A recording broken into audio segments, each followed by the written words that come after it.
Hello મિત્રો, good morning, જય શ્રી કૃષ્ણ. કેમ છો બધા? મજામાં?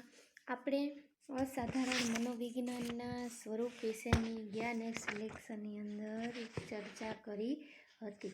હવે આપણે આ વિડીયો દ્વારા અસાધારણ મનોવિજ્ઞાનનું કાર્યક્ષેત્ર છે એના વિશેની સવિસ્તાર ચર્ચા કરવાની છે.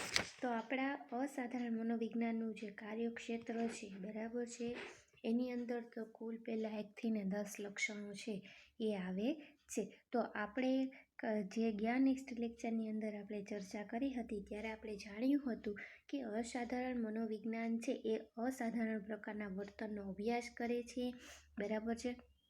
એના અસાધારણ વર્તનના જે કારણો છે, પ્રકારો છે, લક્ષણો છે, નિદાન છે, ઉપચાર છે વગેરે છે એનું ક્ષેત્ર ગણાય છે. ટૂંકમાં ગમે તેવો વ્યક્તિ હોય એને માનસિક રોગ થયો હોય તો એને એ પહેલાં અટકાવવાના ઉપાયો છે એ વિજ્ઞાન છે એ સૂચવે છે. ટૂંકમાં માનસિક રીતે સ્વાસ્થ્યના પ્રશ્નોના જે પણ વિચારણા છે એની ટૂંકમાં ચર્ચા કરવામાં આવે છે. તો હવે આપણે અસાધારણ મનોવિજ્ઞાનના કાર્યક્ષેત્રની અંદર કેટલા મુદ્દા આવે છે એની સવિસ્તાર ચર્ચા કરીએ. તો આપણે પહેલાં જોઈએ તો કે વર્તન વિકૃતિના કારણો છે, મનોભાર, બચાવ પ્રવૃત્તિઓ, સૌમ્ય મનોવિકૃતિઓ, વ્યક્તિત્વ વિકારો, મનોદૈહિક વિકૃતિઓ, તીવ્ર મનોવિકૃતિઓ, મનોપચાર, દૈહિક ઉપચાર અને માનસિક સ્વાસ્થ્ય. તો આપણે વર્તન વિકૃતિના કારણો વિશેની ચર્ચા કરીએ તો વર્તન વિકૃતિના કારણો તો ઘણા બધા છે, બરાબર, કે શારીરિક આંતરિક કારણો છે ને શારીરિક બાહ્ય કારણો પણ છે, બરાબર છે. કે એક જ કારણ છે વર્તન વિકૃતિ માટે જવાબદાર જોવા મળતું નથી. દાખલા તરીકે શરીર રચનાના ઘટકો છે, શારીરિક ક્રિયાઓ છે, આ બધા જ નાના મોટા જે કારણો છે.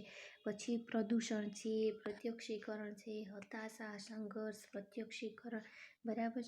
પછી સામાજિક બાબત હોય, આર્થિક બાબત હોય, સાંસ્કૃતિક બાબત હોય, કૌટુંબિક બાબત હોય, આ બધા જ વર્તન વિકૃતિના કારણો માટે ઉદ્ભવ માટે ટૂંકમાં આપણે કહી શકીએ તો કે જવાબદાર છે.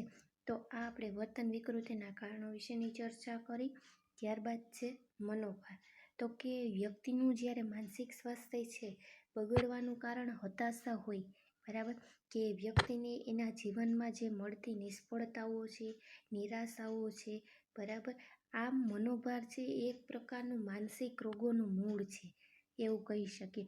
કે આજના યુગનું માનવી જે છે એ સતત ચિંતાઓથી ને સ્પર્ધાઓથી જે વધેલો મનોભાર છે ને એ ટૂંકમાં એની અસર એના માનસિક સ્વાસ્થ્ય પર જોવા મળે છે. તો આમ આવી બધી બાબતોથી મનોભાર છે વ્યક્તિને કાંઈ ને કાંઈ પણ, બરાબર છે, માનસિક એની રીતે અસર પડે છે, મનોભાર ઉત્પન્ન થતો હોય.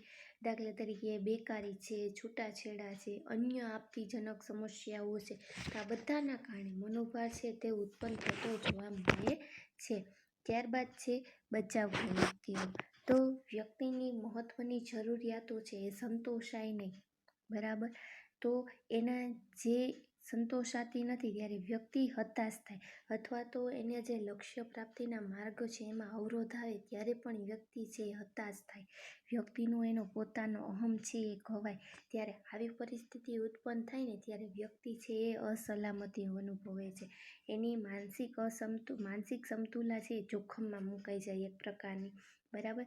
એના અહમને બચાવવા માટે જ્યારે એ પ્રયુક્તિનો ઉપયોગ કરે તેને બચાવ પ્રયુક્તિ કહેવામાં આવે છે.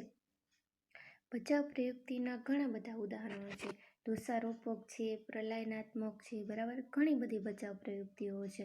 ત્યારબાદ આપણે સૌમ્ય મનોવિકૃતિઓ વિશેની વાત કરીએ કે અતિશય ચિંતા, બરાબર, પછી ગંભીર હતાશાઓ છે, પછી વ્યક્તિ છે સતત ને સતત નિરાશામાં જ ઘેરાયેલો રહેતો હોય ત્યારે બચાવ પ્રયુક્તિનો આશ્રય લે ને તો બચાવ પ્રયુક્તિ છે એ વ્યક્તિના અહમને બચાવવાની પ્રથમ કહીએ ને તો એની એ એક સાંકળ છે ટૂંકમાં, બરાબર, સંરક્ષણની હરોળ એને માનવામાં આવે. પણ બચાવ પ્રયુક્તિથી જ્યારે વ્યક્તિને અહમ બચાવવામાં નિષ્ફળ જાય ને ત્યારે એ સૌમ્ય મનોવિકૃતિનો ઉપયોગ કરે છે. પણ આમ સૌમ્ય મનોવિકૃતિ છે ને એ હળવા પ્રકારની માનસિક વિકૃતિ છે, બરાબર છે. સૌમ્ય મનોવિકૃતિના આપણે ઉદાહરણ વિશેની વાત કરીએ તો વિકૃત ચિંતા છે, અકારણ ભય, વિચાર દબાણ છે, કર્તૃત્વ દબાણ છે, ઉન્માદ કે હિસ્ટેરિયા છે, પરિવર્તનની પ્રતિક્રિયાઓ, વ્યક્તિત્વ વિઘટન, વિકૃત થાક, કલ્પનાજન્ય માંદગી, આ બધા જ છે એ અસાધારણ મનોવિજ્ઞાનની અંદર આ સૌમ્ય મનોવિકૃતિના પ્રકારો છે એ એની અંદર જોવા મળે છે ટૂંકમાં. ત્યારબાદ છે વ્યક્તિત્વ વિકારો.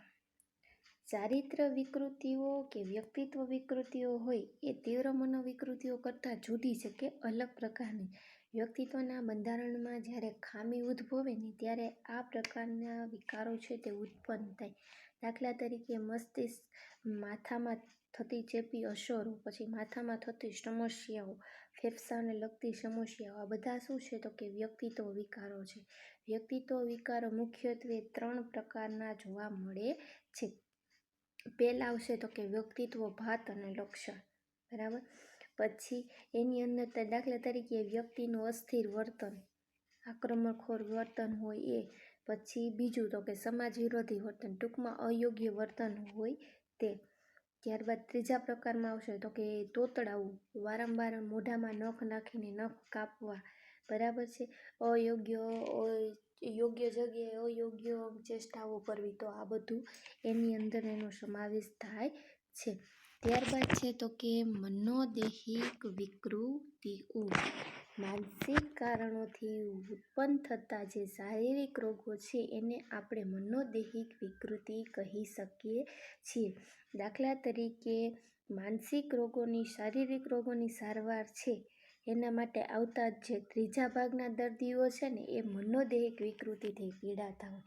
દાખલા તરીકે કેવા પ્રકારના રોગો હોય તો કે હૃદયને લગતા, શ્વાસને લગતા, પછી જઠર અને આંતરડાને લગતા હોય, ત્વચાને લગતા હોય, આધાશીશી હોય, સંધિવા હોય, કેન્સર હોય, તો આવા બધા જે મનોશારીરિક રોગો છે એને મનોદૈહિક વિકૃતિની અંદર છે એનો સમાવેશ થાય છે. ત્યારબાદ છે તીવ્ર મનોવિકૃતિ, કે સૌમ્ય મનોવિકૃતિથી પણ વધારે ગંભીર માનસિક વિકૃતિ હોય ને એને તીવ્ર મનોવિકૃતિ છે એ કહેવામાં આવે છે. કે આ વિકૃતિની અંદર છે એને દર્દીને જે વાસ્તવિક જે જગત છે એનો સંબંધ છે તૂટી ગયેલો. ટૂંકમાં આ અંદર છે ને એ પોતે કંઈક એના એ ભ્રમને મતે, દાખલા તરીકે અંધારા ઓરડો હોય ને એની અંદર દોરડું ટીંગાતું હોય ને તો એને એ સાપ માનતું હોય, બરાબર છે. આ મતિભ્રમનું ઉદાહરણ છે. તો એવી રીતના જ્યારે વ્યક્તિનો એનો પોતાનો અહમ છે એ ખવાય છે ત્યારે બચાવ પ્રયુક્તિથી નિષ્ફળ જાય, ત્યારબાદ સૌમ્ય મનોવિકૃતિથી નિષ્ફળ જાય, પછી છેલ્લે સંરક્ષણની ત્રીજી હરોળ છે તો કે તીવ્ર મનોવિકૃતિ. એમાંથી પછી છે તો કે એ હરોળ વિકાસ પામે છે ટૂંકમાં, બરાબર છે. તો તીવ્ર મનોવિકૃતિના આપણે જોઈએ તો કે એની અંદર વ્યામો છે, ઉન્મત્ત ખીન મનોવિકૃતિ છે, છીન મનોવિકૃતિ છે, આ બધા તીવ્ર મનોવિકૃતિના પ્રકારોની અંદર એનો સમાવેશ થાય છે ટૂંકમાં. ત્યારબાદ છે મનોપચાર, કે માનસિક વિકાસ વિકૃતિઓની સારવાર કરવાની જે પદ્ધતિ છે. માનસિક વિકૃતિઓની સારવાર કરવાની પદ્ધતિને મનોપચાર કહેવામાં આવે છે, બરાબર છે. કે માનસિક વિકૃતિનો ભોગ બનેલી વ્યક્તિઓ હોય, બરાબર, કે દર્દીઓ છે એ દવા સિવાય, એ વ્યક્તિઓ છે દવા સિવાય વાતચીત દ્વારા સારવાર આપવામાં આવતી હોય એને મનોપચાર કહી શકાય. ફ્રોઈડે મનોવિશ્લેષણ પદ્ધતિ આપી, બરાબર. પછી કાર્લ રોજર્સની અનિર્દેશાત્મક પદ્ધતિ છે, વાર્તનિક ઉપચાર પદ્ધતિ છે, આવી જે પદ્ધતિઓ છે તે મનોપચાર પદ્ધતિની અંદર એનો સમાવેશ થાય છે. ત્યારબાદ છે દૈહિક ઉપચાર પદ્ધતિ. વ્યક્તિ જ્યારે તીવ્ર મનોવિકૃતિનો ભોગ બને અને એની સારવાર છે જે વિવિધ રીતે થવી જોઈએ થઈ શકીએ નહીં, બરાબર છે, ત્યારે શારીરિક કે તબીબી રીતે થાય તેને દૈહિક ઉપચાર કહેવામાં આવે. દાખલા તરીકે ઔષધ ઉપચાર છે, વિદ્યુત આંચકા ઉપચાર પદ્ધતિ, મસ્તિષ્ક શસ્ત્રક્રિયા, બરાબર. એના પછીની છે તો કે જડોપચાર, તાપોપચાર ને માલિશ દ્વારા. અમુક પ્રક્રિયા છે તે ખૂબ જૂની છે, બરાબર છે, પહેલાંના સમયમાં ઉપયોગમાં લેવાતી, જ્યારે આજના હાલના યુગમાં છે એ પ્રક્રિયા છે તો કે હાલમાં ઉપયોગમાં લેવામાં આવતી જોવા મળતી નથી. ત્યારબાદ છે માનસિક સ્વાસ્થ્ય. શારીરિક કે માનસિક રોગ થાય એને અટકાવવા માટે જે પગલાં લેવામાં આવે, બરાબર. માનસિક સ્વાસ્થ્ય સાથે સાથે શારીરિક સ્વાસ્થ્યની જાળવણી કરવી ખૂબ જ જરૂરી છે, બરાબર છે. હમણાં જ માનસિક સ્વાસ્થ્યની દિવસની ઉજવણી ગઈ, બરાબર છે મિત્રો. તમને ખ્યાલ હોય ને તો માનસિક સ્વાસ્થ્ય સાથે જે શારીરિક રોગ થાય એને અટકાવવા જરૂરી છે, કેમ કે બંને ડિપેન્ડન્ટ છે, શારીરિક અને માનસિક બંને, બરાબર છે. વ્યક્તિ એમ કહે કે શરીર તંદુરસ્ત હોય તો મન તંદુરસ્ત હોય, જેનું મન તંદુરસ્ત એનું શરીર તંદુરસ્ત. એટલે આપણા મગજની અંદર જે ક્રિયાઓ થાય છે, શારીરિક અસર પડે છે અને માનસિક અસર પણ પડે છે, અને એની આપણને આંતરિક અને બાહ્ય બંને અસર થતી જોવા મળતી હોય છે. તો આ આપણે મનોવિજ્ઞાનના જે કાર્યક્ષેત્રના જે 10 મુદ્દા છે એની સવિસ્તાર ચર્ચા કરી, બરાબર. મેં તમને એની પાછી ટૂંકમાં માહિતી આપી. હવે આપણે જ્યારે નેક્સ્ટ લેક્ચરમાં મળશું ત્યારે અસાધારણ વર્તન કોને કહેવાય અને અસાધારણ વર્તનના લક્ષણો વિશેની સવિસ્તાર ચર્ચા કરીશું મિત્રો.